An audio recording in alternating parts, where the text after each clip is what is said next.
La importancia de nuestros científicos: llegaron 200.000 vacunas monodosis de CanSino, Alemania vota canciller en las primeras elecciones sin Merkel tras más de una década, y Messi le hizo el aguante a la selección de futsal que pasó a semis del Mundial. Otro día más en este hermoso y alentador país.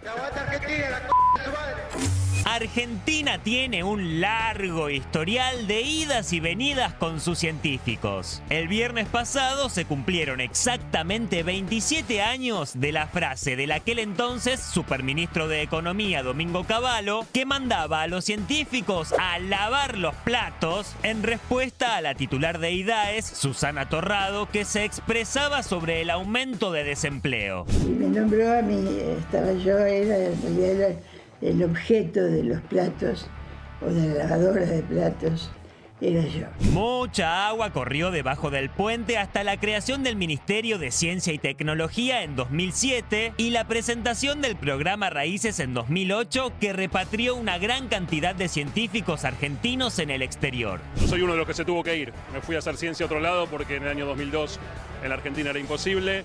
Y volvimos a un país que no esperábamos, un país que nos recibió, que nos dio posibilidades de hacer ciencia y tecnología como nunca había pasado en la historia argentina. Venimos de una pandemia donde los científicos fueron los principales protagonistas y a quienes acudimos como fuente de consulta para informarnos y aprender en el peor momento de la crisis. Ahora que está cayendo la curva de contagios de manera sostenida, ¿van a desaparecer de la agenda pública? Y seguro que En febrero de este año, el Senado convirtió en ley el proyecto para aumentar progresivamente los recursos al área de la ciencia y la tecnología, del actual 0,28% del PBI al 1% en 2032. ¿Qué hizo y qué hace el CONICET? ¿Hay lugar para el desarrollo científico en la Argentina? ¿Qué avances lograron en los últimos años? ¿Los científicos que volvieron siguen en el país o tuvieron que volver a emigrar? Para hablar de la importancia y el lugar que se le da a la ciencia y a sus profesionales en nuestro país, hoy recibimos a Ana María Franchi, presidenta del CONICET, Jorge Hefner y Ernesto Resnick. ¿En serio? ¡Anda! Arranca Fuego Amigo, un programa que apoya la ciencia. Sí, nosotros apoyamos a la ciencia, por supuesto. Hay que ver si el Estado apoya bien a la ciencia con inversión, ¿no? Que todos cobren bien, que se puedan desarrollar nuestros científicos y científicas con todo lo que necesitan, con salarios dignos y con los materiales que necesitan. Te decía, en todo caso, también preguntarnos de qué manera se puede financiar cuando el Estado por ahí no alcanza, ¿no? Hay variantes, ¿no? En el mundo hay apoyos a veces de privados, sirve, no sirve, ayuda, no ayuda. Bueno, es una pata nada más de lo que vamos a hablar en el día de hoy, porque seguramente ustedes se van a preguntar qué tiene que ver la ciencia con mi vida cotidiana. Y aunque ustedes no lo crean, tiene que ver con todo. Con absolutamente todo. Cuando te tomas el colectivo, cuando entras a un hospital. Bueno, hay muchas mujeres que se han podido embarazar gracias a la ciencia, ni más ni menos. Insisto, cuando tomás el celular, todo tiene que ver con la ciencia. Aunque parezca mentira y lo veas como algo lejano, la ciencia es toda nuestra vida. Sí, y quizás estamos hablando mucho de ciencia durante la pandemia, como que volvió un poco nuestro contacto con la palabra ciencia, con los científicos hablando de la televisión, y ahora que básicamente con la agenda pública de la campaña quedó a un costado de la pandemia, también desaparecieron los científicos de la televisión, ¿no? Exactamente, ¿no? Baja la curva de contagios, se habla de otra cosa, estamos en la campaña, estamos hablando un poco de otros temas de la política en el marco de la campaña, y uno se pregunta si se olvidaron de los científicos. Esperemos que no, por ahí no están los medios, pero sí está en la agenda de los políticos. ¿O no? ¿O no? Bueno, de todo eso vamos a hablar ya en instantes con nuestros invitados de lujo, pero antes saludamos a Eli Pejero. Hola Eli, ¿cómo andás? ¿Están? ¿Todo muy bien? Bien, ¿tenés mucha información para hoy? Fuego. Montonas. Bueno, vamos a presentar a los invitados del día de hoy. Está por aquí, ya estaba, ¿no? En el informe presentada Ana María Franchi, presidenta del CONICET. Gracias por estar con nosotros esta noche. Está, por supuesto, Jorge Geffner, que es investigador principal del CONICET, que también nos va a ayudar a entender un poquito en qué anda la ciencia por estos días. Y tenemos vía Zoom a Ernesto Resnick, que ya estuvo con nosotros en otra oportunidad. Por ahí aprovechamos. por el coronavirus. Por el coronavirus. Bueno, vamos a hablar de eso y vamos a hablar qué pasa con la ciencia en otros lares, ¿no? En otros lugares del mundo. Pero, a ver, me gustaría arrancar por lo siguiente, ¿no? Hay una imagen del científico, nosotros que utilizamos, ¿te acordás, Cata, de Volver al Futuro, ¿no? Sí. Científico con los pelos así, claro, locos, que hacen inventos el raros y que no tiene nada que ver con nuestra vida cotidiana. Y yo quería un poquito bajar a tierra, y voy a arrancar con vos, Ana María, con cosas de la ciencia que tienen que ver con lo cotidiano. Por supuesto, ya a esta altura del partido todo el mundo sabe que las vacunas, algo tan necesario en la urgencia del coronavirus, tiene que ver con lo cotidiano, ¿no? Pero ¿cuáles fueron otros de los avances científicos de estos tiempos que la gente pueda entender que tiene que ver con su vida cotidiana? Si tomamos el tema de la pandemia, el desarrollo de distintas terapéuticas como el suero hiperinmune equino, como la carragenina, como el suero, el plasma de recuperados, etcétera. Podemos ver los famosos barbijos, tapabocas que se desarrollaron para poder, por lo menos, disminuir los contagios. Podemos ver los respiradores, los distintos implementos que se usaron para atender a los enfermos. Pero solamente, ahí estamos hablando de una parte de la ciencia y otra parte de la ciencia con las ciencias humanas y sociales que estudiaron cómo nos afectó la pandemia, cómo nos afectó el aislamiento que tuvimos que hacer. Y entonces empezamos a ver cómo cambió nuestra alimentación, nuestra vida diaria, cómo afectó a las mujeres, a las comunidades originarias. También tenemos colegas científicos, investigadores e investigadoras que se dedicaron a ver cómo se comunicaba la ciencia, ¿no? Que es un punto muy importante. Tuvimos durante estos meses, este año y pico, personas que hablaban de determinadas sustancias que podían ser curativas y en realidad no los eran, que hablaban mal de las vacunas, etcétera. Y ahí organizamos junto con TELAM una plataforma Confiar para que poder transmitir los datos que sí salían de la ciencia para tranquilizar, para informar.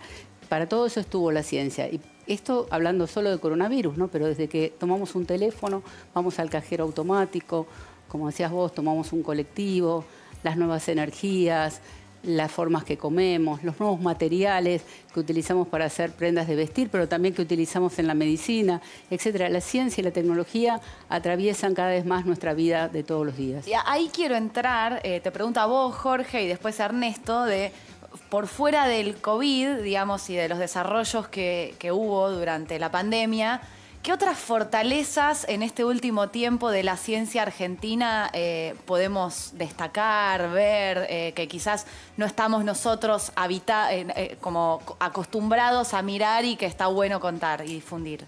Mirá, lo más claro fue lo de la pandemia porque es lo que más tomó estado público.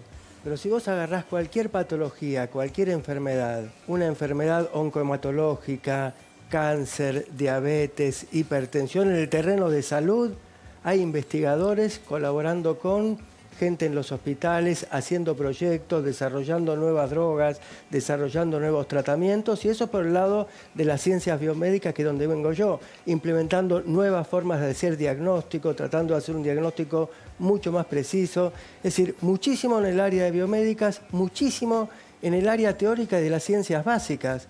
Muy importante lo que se hace en CONICET en ciencias básicas. Porque a diferencia de la investigación aplicada que da respuesta a algo, cuando vos en ciencia básica lográs responder un gran interrogante, no tenés un desarrollo tecnológico, tenés 10, 20, 30 desarrollos tecnológicos. Y después lo que decía Ana, muy importante y muchas veces subvalorado, es el impacto de las ciencias sociales, de antropología, sociología, lo que se hizo, más en un país como el nuestro, que tiene realmente ámbitos de pobreza pero tan extensos. Ahora, te quiero preguntar a vos, Ernesto, ¿cuál crees que es la relación, ya sé que estás afuera, pero cuál crees que es justamente mirando desde allá, cuál es nuestra relación con los científicos, la sociedad civil, los argentinos y las argentinas? ¿Qué gana? científica bastante única y casi curiosa para su posición de país emergente, país no rico, ¿no? Y esta pandemia, recurrentemente volvemos a la ciencia y lo que ocurrió durante la pandemia, pero esta pandemia lo ha mostrado, ¿no? Todo esto que estaba diciendo Jorge y Ana María, las cosas que se hacen, que se están haciendo año tras año, los años que no le prestamos tanta atención a los científicos en la Argentina, estaban haciendo cosas que hoy, con la pandemia, pudieron mover y hacer cosas, como Jorge, cosas relacionadas con la necesidad de la pandemia. Eso se puede lograr solamente gracias a tener la infraestructura, la preparación profesional, la cantidad de gente haciendo distintas cosas que en sí, por sí mismas, siempre han sido importantes. Te puedo dar ejemplos, ¿no? De la lucha contra el cáncer, el desarrollo de terapias. Todo lo que hacen los científicos en todo el mundo colabora para eso, pero en particular tener la preparación profesional y esto que llamo la tradición, que parece un tema medio tonto, ¿no? ¿Qué quiere decir la tradición en ciencia? Pero haber mantenido esta cadena de formación de científicos durante años y años lleva a un momento en el cual la Argentina es un país que está haciendo estudios clínicos, desarrollos de vacunas, como decía Ana María, hubo desarrollos terapéuticos. Esto es realmente, para un país, como ustedes mencionaron al comienzo, con un 0,28% del PBI en ciencia, es notable. Así que imaginar lo que ocurriría con un 1% es bastante... uno puede ser bastante optimista. Ahora, Ernesto, te quiero hacer una pregunta, si querés, de índole personal, ¿no? Porque vos tuviste un papel, tanto Jorge como Ana María han salido en medios, en radio y demás, pero vos particularmente en redes sociales tuviste un papel de divulgador, algo que es muy necesario, ¿no? Hablando de ciencia para que todo el mundo entienda de qué se trata. ¿Te sentiste obligado a intervenir porque veías cosas que no te gustan? ¿Lo hacías habitualmente y por ahí nosotros no nos damos cuenta? ¿Cómo fue ese salto, digamos, a esa suerte de, en algunos casos, si querés, pelea mediática con alguna gente que no creía demasiado en la ciencia? Sí, hay una parte accidental y una parte de diseño, ¿no? O sea, ciertamente el tema, sobre todo la relación entre la política, las ciencias sociales y la ciencia, siempre me interesó.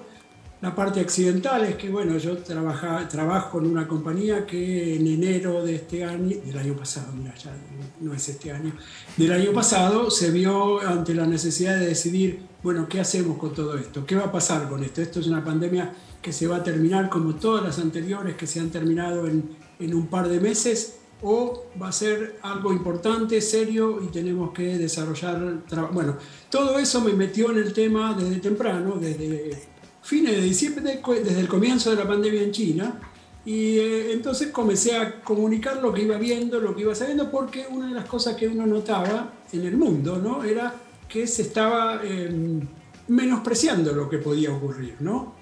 Después llegó que de China, todos creíamos no va a salir de China, pasó a Italia, y ahí nos empezamos a asustar un poco. Después fue el desastre de Nueva York. Bueno, todo eso uno creo que lo vi viendo por necesidad de trabajo, entonces lo iba comunicando. Me acuerdo que mi tweet más importante de la campaña de pandemia fue cuando dije, ojo que en Italia hace un mes también había nada más que 23 casos. Eso lo decía porque se decía en la Argentina, bueno, no hay casos, acá no va a llegar, bueno.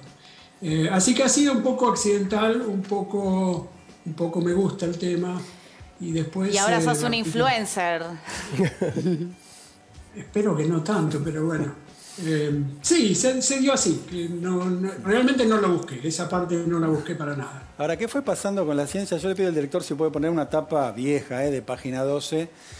¿Qué pasó de entonces hasta esta fecha? Estoy hablando de una tapa donde aparece Domingo Cavallo. A lavar los platos, famosa frase, ¿no? En su momento pasaron muchos años, ¿no? Y pasaron muchas cosas.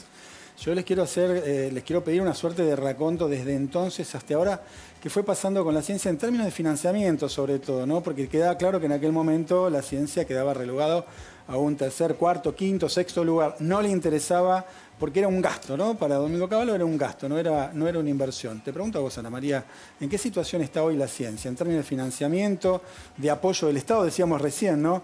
Bueno, ¿lo banca el Estado ahora? ¿No lo banca? ¿Hay privados detrás de la ayuda, el financiamiento del CONICET, por ejemplo? Bueno, la ciencia está mejor que hace 2 años, pero peor que en el año 2015. En el año 2015 teníamos el 0,35% del PBI. A partir de ahí empezó un desfinanciamiento, una pérdida en los salarios, etcétera, y un destrato muy importante, porque esto que dijo Cavallo lo repitió un ministro del gobierno anterior cuando el ministerio fue bajado nuevamente a secretaría y dijo, nos tenemos que preguntar si hay que gastar en ciencia, no invertir en ciencia. Y lo que decía Ernesto hace poquito es el tema de los recursos. ¿Te referís a Aldino Barañago? No. ¿A quién te referís? El ministro del Interior, actual diputado por la provincia de Entre Ríos. Frigerio. Sí. Rogelio Frigerio. Sí. Bueno, lo que dijo Ernesto, sin una inversión constante en ciencia, no tenemos los recursos humanos. Si hubiéramos tenido al inicio de la pandemia 100.000 millones de dólares, pero no recursos humanos, lo único que hubiéramos podido es comprar vacunas, vieron lo difícil que era, comprar kits diagnósticos, etcétera.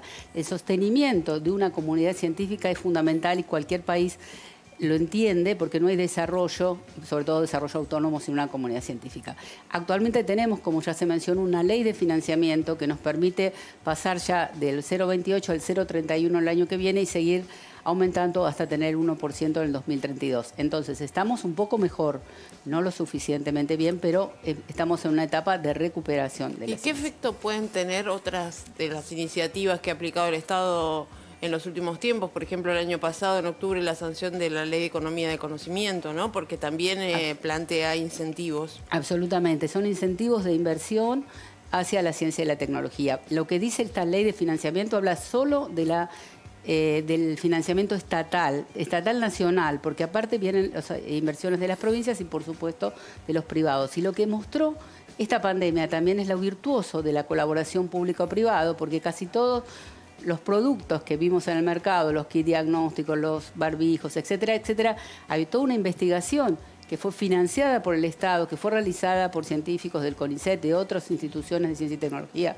de las universidades públicas, pero que finalmente una empresa es la que la escala, que la lleva al mercado. Entonces todo esto es una unión virtuosa que permitiría que cada vez más tengamos una ciencia que responda a problemas de la gente, en COVID y por fuera del COVID, ¿no? Le quiero preguntar a los tres, arranco por vos, porque entiendo y vos has hablado muchísimas veces sobre esto, que para las mujeres es peor, pero les pregunto, en la Argentina, ¿cuántas cosas, y te lo pregunto en el plano personal, tiene que dejar de lado un científico en su vida para poder dedicarse a desarrollar la ciencia acá en este país?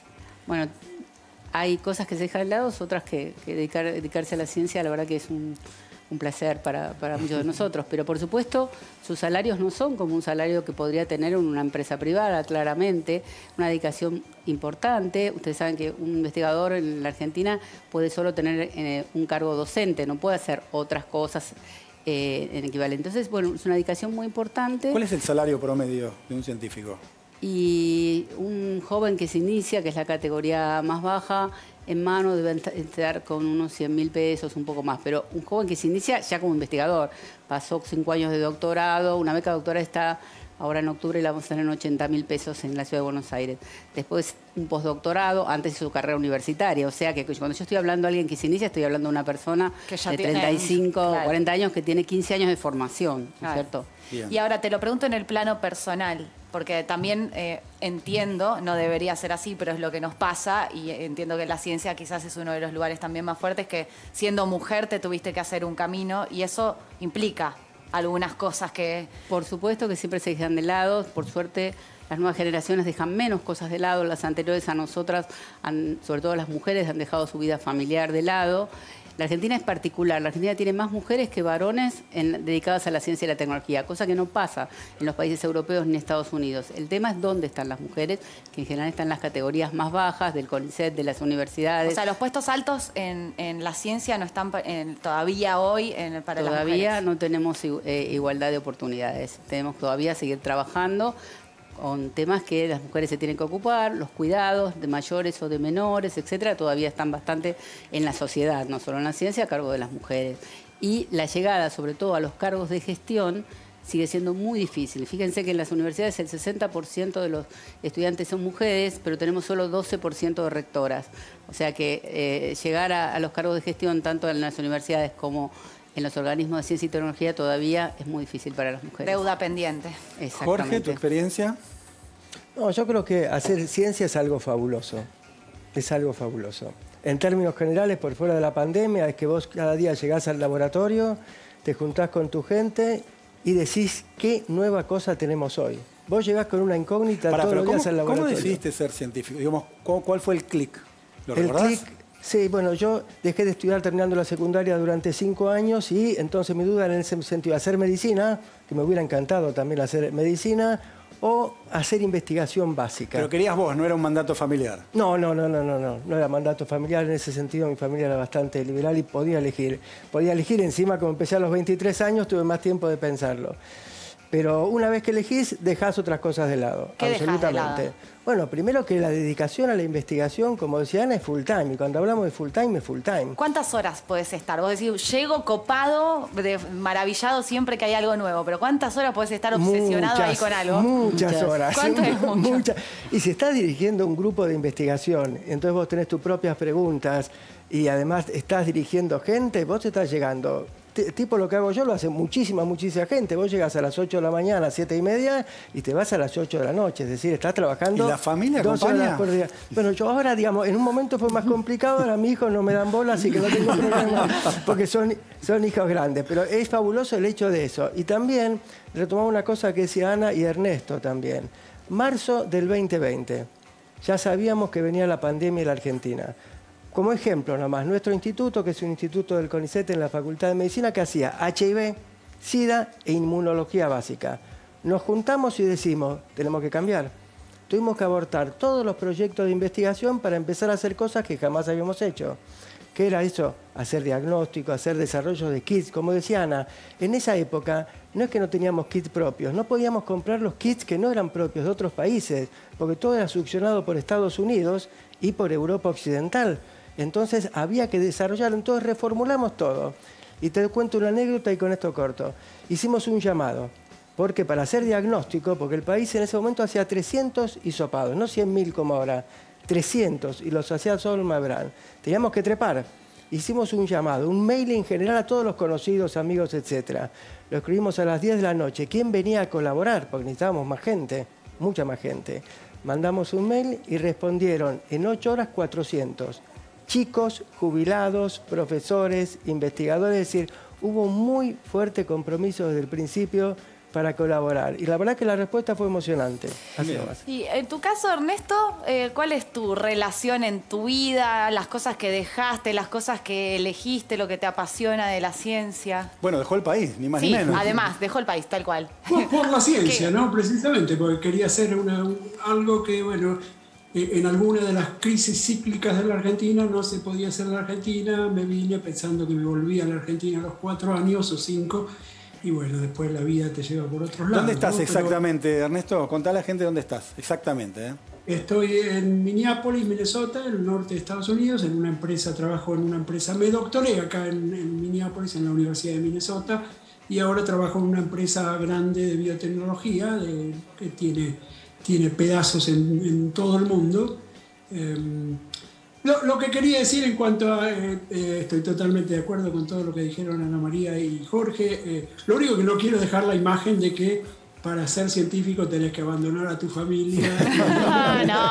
No les estamos diciendo eso, sino contar un poco como su historia de vida, ¿no? Las dificultades y también las cosas hermosas de la ciencia. No, lo entiendo y es así, pero también hay que entender que la ciencia desde hace 100 años se profesionalizó, ¿no? El científico, tenés el científico por ahí, sí, loco, que piensa cosas de la nada. No hay tantos de eso, porque hoy somos todos muy profesionales, tenemos un laburo que hacer, ¿no? No es que simplemente nos podemos sentar en una silla y a ver qué nos llega desde algún mensaje para empezar. Entonces tenemos unos laburos, tenemos un plan, lo hacemos. Hay una cuestión muy profesional que por ahí en la ciencia de Copérnico, yendo mucho más atrás, no existía, ¿no? Era todo mucho más abierto. Hoy somos más profesionales. La gran ventaja de lo que hacemos es, como dijo Jorge, es la idea de que esencialmente cada tanto hacemos cosas distintas, no sé si todos los días, pero bajame, sí, Ernesto, bajamos un poquito a tierra a ser profesional. Nosotros, los periodistas, cuando estamos detrás de un dato y estamos cerca del dato, por ahí nos quedamos hasta la madrugada buscando ese dato, Sí, yendo. no importa nada. No nos importa nada. Exactamente. A veces incluso te olvidas de la familia. De todo, de comer, de todo. Cuando ustedes están cerca de descubrir eso que están investigando o avanzar, un paso muy importante, digamos, ¿cómo es esa cotidianidad? ¿Se quedan de trasnoche? ¿Cómo es la vida del científico en ese sentido? Y sí, hay muchísimo de eso. De hecho, bueno, cuando uno hace el doctorado, yo me quedé noches enteras con amigos. Además, un poco la camaradería de hacer algo interesante en un laboratorio es impagable. Pero cuando encontrás algo que crees que va a cambiar algo, sí, realmente la excitación es tal Te lo digo con otras palabras. Es una profesión de obsesivos, sin dudas. También, pero también lo que quería decir es que hay de todo, ¿no? Ana María se ríe. Son miles y miles de científicos, entre los cuales tenés de todo. Tenés los obsesivos, pero es verdad que cuando encontrás algo que te parece que... Y esta pandemia ha sido clarísima, lo que decía Jorge, bueno, que todos se pusieron a disposición.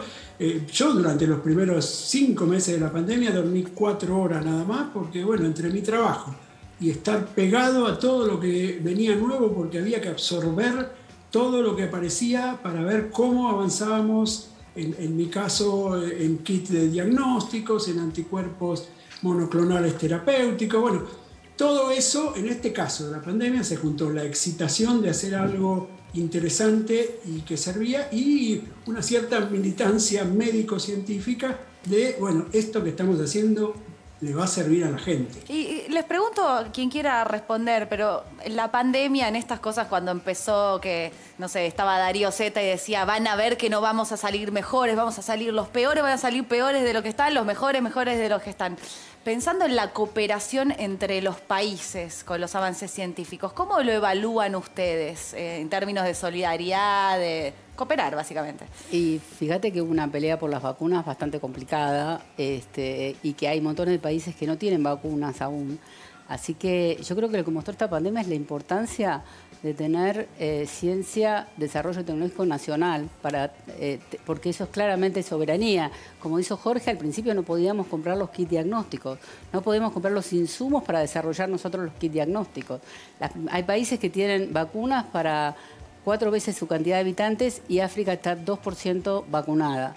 Así que una cosa es la colaboración entre los científicos. Ahora, entre los países se marcó, no salimos mejores, decididamente no salimos mejores. Claro, venimos muy dulces nosotros. Vamos a meternos un poquito en el conflicto. Le voy a pedir al director un tramo de lo que decía Sandra Pita. En algún momento hubo un conflicto interno por distintas razones, ¿no? Me parece que parte de la grieta también en el área de la ciencia. Pero la escuchamos y lo charlamos con ellos.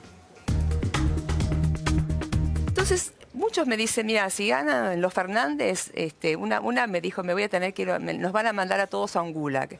Yo, no, estás exagerando. Pero no fue una sola persona, muchísima gente. Estás exagerando, me parece muy paranoico, la verdad que me parece muy paranoico. Nunca persiguieron, no habría motivo. Pero después de esa lectura, a mí me motivó escribir ese tuit, como si a mí me salió visceralmente ese tuit. Sí. Y me fui a tomar el colectivo, fue así. Y cuando estaba subiendo el colectivo dije, no, esto es paranoia pura, Sandra, borralo. Cuando fui a borrarlo, ya el tsunami se había desatado, se había viralizado, claro. Era una locura increíble. Bueno, ahí está, ¿no? Esto fue una pelea por distintos capítulos, ¿no? Si la corrían por temas ideológicos, si ella después iba a poder volver al CONICET. ¿Cómo sintieron esta pelea interna y cuál es la postura de ustedes respecto a esta suerte de pulseada puja interna dentro del CONICET? ¿Está partido las aguas? ¿Es una expresión, digamos, aislada? El CONICET tiene un sistema de evaluación que es elogiado en todos lados. Hay comisiones asesoras de distintas disciplinas y una junta que toma todas las disciplinas, donde se evalúan las postulaciones a becas, a investigador, las promociones de los investigadores y los subsidios que da el CONICET, que es una de las fuentes de financiamiento. Sinceramente, salvo en épocas muy oscuras de nuestro país, donde más que no nos daban financiamiento hubo personas que desaparecieron, no ha habido discriminaciones ideológicas en el CONICET. De hecho, la doctora Pita está trabajando en el CONICET. Vamos a aclarar que Pita es candidata de Juntos por el Cambio en la lista de López Murphy, por si había algún distraído. Bueno, ¿no? Para que como otros investigadores también lo son. Eso tampoco nadie lo está diciendo que sí o que no. Pero realmente, además, si uno no recibe el dictamen que le gusta, hay derecho a pedir reconsideración. Así que nosotros no vemos esa situación clara. ¿Y por qué crees que tiene este tipo de expresiones entonces? Qué sé yo, eso cuenta por lo que dice esta persona. Nosotros seguimos trabajando, seguimos evaluando como siempre y no creo que haya ocurrido, no pienso y no veo estas situaciones de discriminación ideológica. De hecho, si vos mirás en las redes sociales, hay investigadores e investigadores del CONICET que critican fuertemente al gobierno y otros que lo apoyan u otros que tienen posiciones que no van ni a favor ni en contra. Y todos son evaluados de la misma manera. Bien. Jorge, a ver, ayúdenme, porque yo dije esto tiene que ver con nuestra vida cotidiana. Yo hice un punteo. De este punteo ayúdenme a ver cómo intervino la ciencia, ¿no? Yo decía, bueno, qué sé yo, en la producción de remedios, vacunas, esto es obvio porque lo sabemos, lucha contra enfermedades, en seguridad vial, en la calidad del transporte público y privado, en la mejora de la ropa, en los celulares, en la comunicación en general, en mayor precisión en el pronóstico del tiempo también, prevé tormentas, tornados, terremotos. Marcaba también en la concepción, ¿no? Decía que un 10% de las mujeres logra embarazarse gracias a la ciencia. Cuéntenme casos concretos que me puedan contar de la ciencia y nuestra vida cotidiana. ¿Dónde la vemos? Y la vemos en cada una de las cosas. Hay cosas de las que vos mencionás que me resultan más familiares y otras más lejanas, que tendría que estudiar. Bueno, contame las familiares. Las familiares, terreno de vacunas. Sí, nosotros participamos en varios de los ensayos de fase 3 que se hicieron acá y colaboramos con eso. Ahora, viste que salió que tanto provincia, Ciudad de Buenos Aires y Nación estamos combinando vacunas. Régimen heterólogo, vos te das una primera con Sputnik y te das una segunda con Oxford AstraZeneca Moderna. Hicimos los estudios para ver no inferioridad de eficacia. Todo lo que es fertilización in vitro, etcétera, hay aportes genuinos en investigación básica. Tienes un instituto como el Instituto de Biología y Medicina Experimental acá nomás, Monroy Obligado, que trabaja básicamente en esa etapa, en todo lo que es cáncer, en lo que son nuevas terapias, en lo que es el seguimiento, en lo que es buscador de marcadores pronósticos o orientación. Tenés un grupo, por ejemplo, en inmunología antitumoral. Sí. Lo que revolucionó tumores es el hecho de anticuerpos que el doctor Rennick sabe bastante sobre esto y que es básicamente unos anticuerpos dirigidos no contra la célula tumoral, sino para revitalizar la respuesta inmune. Y nosotros acá tenemos un grupo líder en el mundo, uno de los 3 o 4 grupos más importantes, que es el grupo del doctor Rabinovich. Es decir, podríamos, si vos me decís en transporte, hay pico en falso, tendría que estudiarlo. No, pero, por eso me pongo en el lado de las biomédicas. Ernesto, te pregunto a vos y después a Ana María si vos también querés sumar, pero ¿en qué áreas son quizás las más fuertes, las más competitivas a nivel mundial de la ciencia argentina? Bueno, esto que acaba de decir Jorge es notable. Gaby Rabinovich fue nombrado entre los 25 top inmunólogos jóvenes del mundo por una de las revistas más prestigiosas de la especialidad. Es eso. La medicina, la biología, las ciencias biológicas, tenemos premios Nobel, ¿no? Argentinos, como, bueno, el último, como César Milstein, que está bien, lo que hizo fue en parte en la Argentina y parte en otro país, ilustrando un poco la universalidad de la ciencia, pero ha sido vital. La Argentina tiene una gran tradición en eso. Como dijo Jorge, no me voy a poder meter en otros temas, pero voy a decir una cosa, ¿no? Claramente esta pandemia que nos atravesó a todos y que seguramente es quizás lo peor que nos haya pasado y que nos va a pasar en nuestras vidas. Imagínate sin ciencia y tecnología la pandemia de hace 100 años, ¿no? La de 1918, donde no había tecnología de vacunas, donde no había internet, donde no había comunicaciones, no había GPS. Imagínate ahora, o imagínate hace 100 años, hacer cuarentena en tu casa y no tenés Netflix, ¿no? Por ejemplo.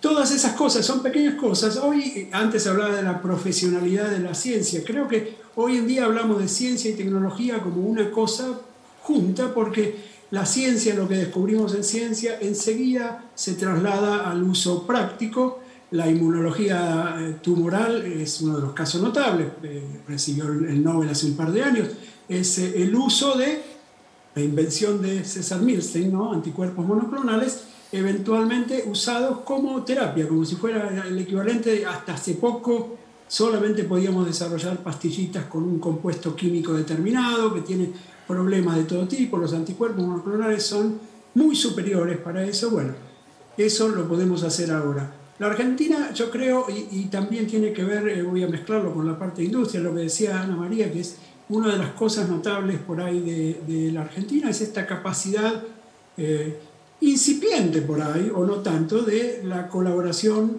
científica estatal con la actividad privada. La Argentina tiene una industria farmacéutica impresionante para el nivel de país, ¿no? Es una industria que exporta, es la industria que estuvo preparada para hacer lo que está haciendo ahora, que es importó la tecnología para hacer 2 vacunas distintas y lo pudo hacer. No hay muchos países que lo puedan hacer, ¿no? Eso es lo que está preparada Argentina. Por eso, que es lo que conozco, entonces es más fácil para mí hablar de las ciencias biológicas y este potencial maridaje con la industria argentina farmacéutica. Yo creo que ahí hay un lugar muy grande de expansión de esas dos, sobre todo de las ciencias de la biotecnología, digamos. Bueno, vos nombraste premios Nobel. Uno de ellos dijo que aquellos que creen que la ciencia es cara, que prueben con la ignorancia. Si no me equivoco, fue Bernardo Bucay, ¿no? ¿Están invirtiendo en la ciencia? Digo, ustedes hablan del Estado. ¿Los privados pueden invertir? ¿Esto es común en la Argentina? ¿Pasa, no pasa? ¿Pasa en el mundo? En todo caso, después en el mundo le pregunto a Ernesto, pero ¿acá en la Argentina se comprometen los privados? Ahora se están empezando a comprometer. Creo que los privados están interesados porque la ciencia este último año y medio, no solo en la Argentina, ha recibido una demanda de la gente, ¿no? Cuando decían, ¿para cuándo pongo el bracito para la vacuna? ¿No? No era solo en la Argentina, era en el mundo. Esa demanda también hace un mercado y ese mercado es al que responden los privados. Y como te decía antes, la mayoría de los logros que se vieron fue una colaboración público-privado y hay interés no solo de las empresas grandes, sino también de las pymes, porque el agregado de valor, la posibilidad de tener productos para nuestro mercado y productos exportables, que lo único que no se exporta en la Argentina sean materias primarias, ¿no? Como la soja, petróleo, etcétera. Eso, la ciencia y la tecnología. Yo quiero agregar una cosa muy importante. Nosotros fabricamos satélites. ¿Sabes cuántos países pueden fabricar un satélite? Eso está buenísimo. 7, 8. El desarrollo nuclear en la Argentina. El desarrollo nuclear es muy importante en la Argentina. Todo eso es inversión de muchos años, interés de ciertos gobiernos que decidieron hacer satélites en la Argentina. Creo que eso demuestra, además del área, como se menciona antes, de la biomedicina, que tiene un gran desarrollo. La semana pasada la Organización Panamericana de Salud elige entre 30 y pico de posibles lugares para desarrollar otro tipo de vacunas en general, la tecnología de ARN mensajero, elige un lugar en Brasil y un lugar en la Argentina, un lugar privado en la Argentina.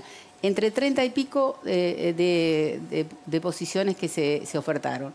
Entonces, es otro reconocimiento, por supuesto, a nuestras empresas farmacéuticas, a la formación de recursos humanos que nosotros tenemos.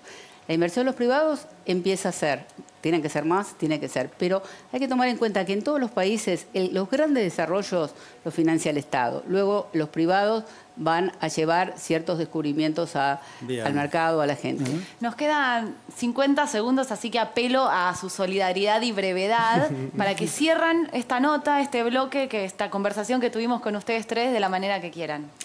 Creo que más que todo, y quien nunca mostró que la ciencia y la tecnología están en la vida de todos. Y creo que nosotros, como comunidad científica, tenemos como misión hacer que la vida sea mejor para todos, que bancan además nuestras investigaciones. Jorge. Muy chiquito. La pandemia no quedó todavía atrás. Los pocos que no se están vacunando, que se vacunen, y los cuidados siguen estando a la orden del día. Muy buen mensaje. ¿Ernesto? Sí, bueno, creo que lo dijeron todo. Lo único que voy a decir es hacer eco de esos sentimientos, sobre todo el tema de la inversión estatal en ciencia es vital para países como Argentina, chiquitos, solamente puede empezar ahí, ¿no? Después hay otros modelos, Estados Unidos es un modelo completamente distinto, donde la capacidad de inversión es gigantesca, privada y estatal, pero en países como la Argentina la semilla tiene que ser puesta por el Estado. Ernesto, Jorge, Ana María, muchísimas gracias por estar en Fuego Amigo. Bueno, Súper interesante, ¿no? Sí, gran momento. Lo que ha pasado más con la pandemia, lo que sigue pasando con la pandemia, para que todo el mundo se dé cuenta de la importancia de la ciencia. Creo que muchos se dieron cuenta ahora, ¿no? Algunos ya venían de antes, pero aprovechemos esta oportunidad. Nos olvidamos, pero aprovechemos que hay mucha gente laburando para cosas muy importantes como salvar a la humanidad. Digo, ¿no? Aprovechemos esta oportunidad precisamente para darle el envión ese que no tenía o no tuvo durante mucho tiempo. Gracias a los tres nuevamente, ¿eh? Vamos a un corte. Gracias a ustedes, un placer. Chao, un Ernesto, abrazo. ¿eh? Corte, Sí. corte. Chiquito, ya venimos.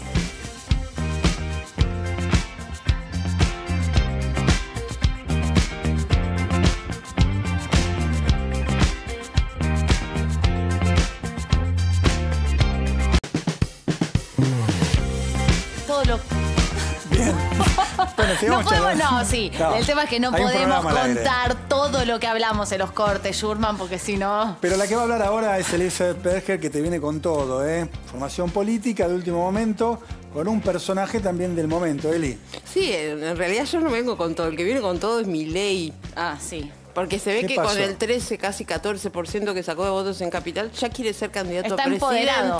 Está empoderado y plantea una fórmula llamativa con Patricia Bullrich. Con Patricia Bullrich. Sí. Pero todavía no salió... Lo que vimos fue un abrazo que se dieron en el programa de Johnny Sí, Viale. ella le tiró algunas venían flores. coqueteando, ¿no? Sí, bien. Mauricio Macri también dijo Bueno, eso que lo puede ser- respetaba. Pero pará. Eso puede ser parte de una estrategia para tratar El abrazo del oso, claro, decís, absorber los claro. votos de Milei, que tuvo una gran elección, ¿no? De casi 14%. O por ahí se lleva alguno Milei de López Murphy. Pero ¿cómo fue la ¿Quién te frase? dice? ¿Cómo fue la frase de Milei? Bueno, dos frases hoy en el diario AR y le preguntaron puntualmente por Patricia Bullrich y se imaginaba la posibilidad de algún acercamiento, alguna fórmula y él dijo, primero, cuando yo trazo la línea de los socialdemócratas, porque él habla de que todos en Argentina son Todos. socialdemócratas, Sí. a ella la veo en mi patio, tengo afinidad con ella. Y agrega, no es descartable una fórmula, por la afinidad ideológica que tenemos. Bueno, déjame decirte dos Para cosas. que no Es termina, difícil, no termina, Patricia pará. Bullrich. Le valoro, definirla. ¿qué más dice? Le valoro que va de frente y no miente. Es complicado encontrar eso en este rubro. Bueno, dos cositas sobre esta A ver, afirmación. Schurman, ¿no? ¿qué Son querés todos decir? socialdemócratas. Le dijo Todos. zurdo a Horacio Sí, Rodríguez Larreta. zurdo a digo, Larreta, ¿no? ya. Todos Eso, socialdemócratas. ya para arrancar. Pero ¿cuál es la afinidad ideológica de Patricia Bullrich? Bueno, no lo sé, ¿no? Pero hay algo ahí que me hace un poquito de ruido. Él no hablaba de casta política, Sí, ¿no? pero que ahora él, sí. que él no era parte de la casta política. Bueno, Patricia ahora sí. Bullrich, digamos, para él, ¿no es parte de la casta política? Sería un fiel ejemplo, ¿no? La conocemos Ahí está. desde el 90 y pico. Sí, ha pasado por todos lados. Ha pasado Por todos por lados. toda la fuerza política. Exactamente, Sí. ¿no? Hablando de eso. Bueno, pues- habría que preguntarle bien qué define como casta política, pero entrar en Por ahí serio en no, su son los definición. socialdemócratas la casa política, evidentemente. Solamente Claro. ellos. Son Bueno, los ponele. otros. Hay otra frase, ¿no? De Milei. No, ¿Esa sola? de Milei no, ya nos conformamos con eso. ¿Ya está? Sí. ¿Qué ¿Querés hacemos? más? ¿Querés que diga más cosas de Milei? No. No, vamos al fuego amigo entonces. Vamos al fuego amigo. ¿De quién es el protagonista? A ver, vamos a ponerlo en pantalla. Es Gerardo Morales, que hace un montón que no salía Schurman en Fuego Amigo. Pero lo tiene Dijo. mismo siempre. Pero siempre, cada tanto vuelve a su puesto de Fuego Amigo. Dice, no votaría a Mauricio. Él se enoja conmigo. No me quiso hablar en meses. Pero lo que digo no es para enojarse. No podemos hacer un experimento sin proyecto, sin plan. Aquel gobierno yo, sin que haya cohesión ni debate, las diferencias ideológicas, otra vez Mauricio no. Escúchame, yo necesito anteojos, pero vos No, me parece que pero ya a me esta tiran altura el fuego, el tenés que ir papel al oculista. picado es re difícil porque lo No, leí desde claro. lejos. Mira, a El falta de fueguito. Caruso me van a aplaudir a mí porque leí desde lejos con papel picado, fuego, me merezco el aplauso, loco, basta de Es Caruso, verdad, ya está. es verdad, Totalmente. ¿no? El fueguito picado Está te claro distrajo que- un poquito. Está Bueno, claro que Gerardo Morales es el jefe de la campaña Hay que jubilar a Macri, ¿no? No, Porque sí, hace rato, ¿no? todos los fuegos amigos de Gerardo Morales son puntualmente como No es el único, Y ¿no? contra la Juntos reta por el también, Cambio. ¿no? Es uno de los Sí, pocos pero es más en la- suave, más suave. Con Macri va con todo. Bueno, está claro Sí. que está pujando para que el candidato en el 2023 sea un radical, y esto lo hacen algunos de manera más diplomática. Gerardo Morales va con los tapones de punta. Radicalismo power, como Sí, dijo sí, acá. radicalismo power, con todo, ¿no? Contra Mauricio Macri, un poquito también contra Larreta. Y ahí está el fuego amigo eterno de Gerardo Morales contra contra el PRO, básicamente, para posicionar al radicalismo. Bueno, Schurman, hemos llegado al final. Gracias, Eli. Mañana nos reencontramos a las 11 de la noche con un gran programa. Pongan el 9 a las 11 de la noche mañana que se van a llevar una sorpresa. Bien. Y nosotros nos vamos, Yumi. ¿Pasillamos? Pero camina conmigo, Vamos, juntos por a favor. la par. Los esperamos. Gracias por estar del otro lado. Nos vemos mañana. Chau.